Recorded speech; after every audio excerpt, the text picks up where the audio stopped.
আমি তোমাদের সাথে আজকে একটা ছোটবেলার গল্প শেয়ার করছি। আমার এক ইন্টিমেট ফ্রেন্ড ছিল, তখন আমি ক্লাস 2-3-তে পড়ি। আমার একটা ইন্টিমেট ফ্রেন্ড ছিল, খুব ঘনিষ্ঠ বন্ধু যাকে বলে। তো ও মোটামুটি পড়াশোনায় অন্য সাবজেক্টগুলো ঠিক করলেও ম্যাথসে প্রতিবার ডাব্বা নিয়ে আসতো বাড়িতে, ঠিক আছে। এবার ওর বাবা মা একবার খুব রেগে গেছিল, এত তোর জন্য আমরা চেষ্টা করছি, তুই রেজাল্ট ভালো করতে পারিস না, এবার তুই যদি ম্যাথসে ডাব্বা নিয়ে আসিস, গোল নিয়ে আসিস, তাহলে তোকে বাড়ি থেকে তাড়িয়ে দেবো।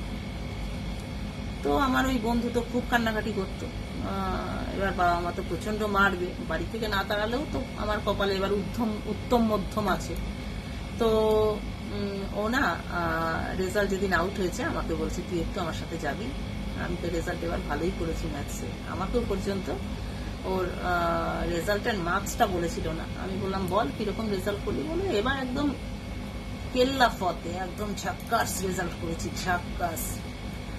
কেমন ঝাক্কাস? বললো 100 out of 100। আমার সেকশন ওর সেকশন আলাদা ছিল, বললো 100 out of 100।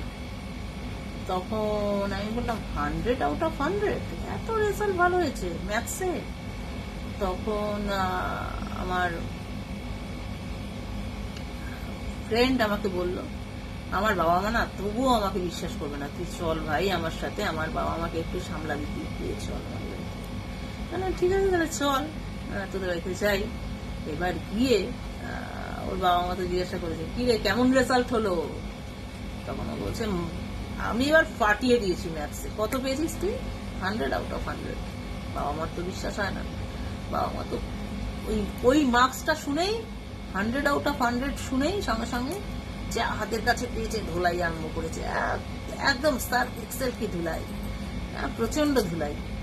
ও তো বলছে কেঁদে কেঁদে, আমার কথা বিশ্বাস করছো না, আমি সত্যি পেয়েছি গো, 100 out of 100 পেয়েছি আমি, 100 পেয়েছি আমি, বিশ্বাস করো সত্যি বলছি। ও বাবা মা বলছে, না তুই 100 পাসনি, তুই নিশ্চয়ই এমন কিছু করেছিস, হয়তো 10 পেয়েছিলি, 10 পেয়েছিস, তার সঙ্গে একটা 0 লাগিয়ে নিয়ে এসেছিস। আমরা যেহেতু প্রচন্ড এবার স্টেপ নেবো বলেছিলাম, তাই জন্য তুই হয়তো ওই 10-এর পরে একটা 0 লাগিয়ে নিয়ে এসেছিস, দিয়ে 100 out of 100 করে বানিয়ে নিয়ে এসেছিস।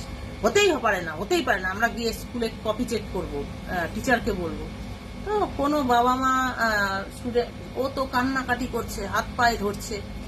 বিশ্বাস করো আমি সত্যি 0 বসায়নি 10-এর পরে, বিশ্বাস করো আমাকে, বিশ্বাস করো আমি সত্যি 0 বসায়নি, আমাকে তোমরা ভুল বুঝছো।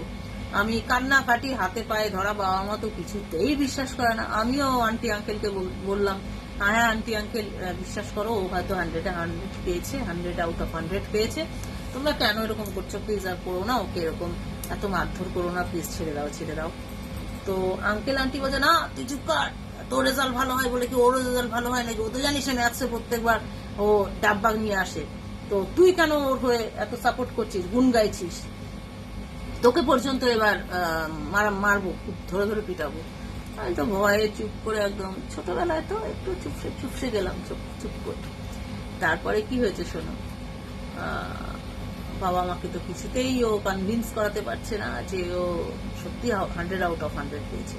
বাবা মা তো কিছুতেই ওকে বিশ্বাস করছে না, যে না তুই 10-এর পিছনে একটা 0 বসিয়ে নিয়ে এসছিস, না হলে 1-এর পিছনে 2 শূন্য বসিয়ে নিয়ে এসছিস, কিছুতেই বিশ্বাস করে না।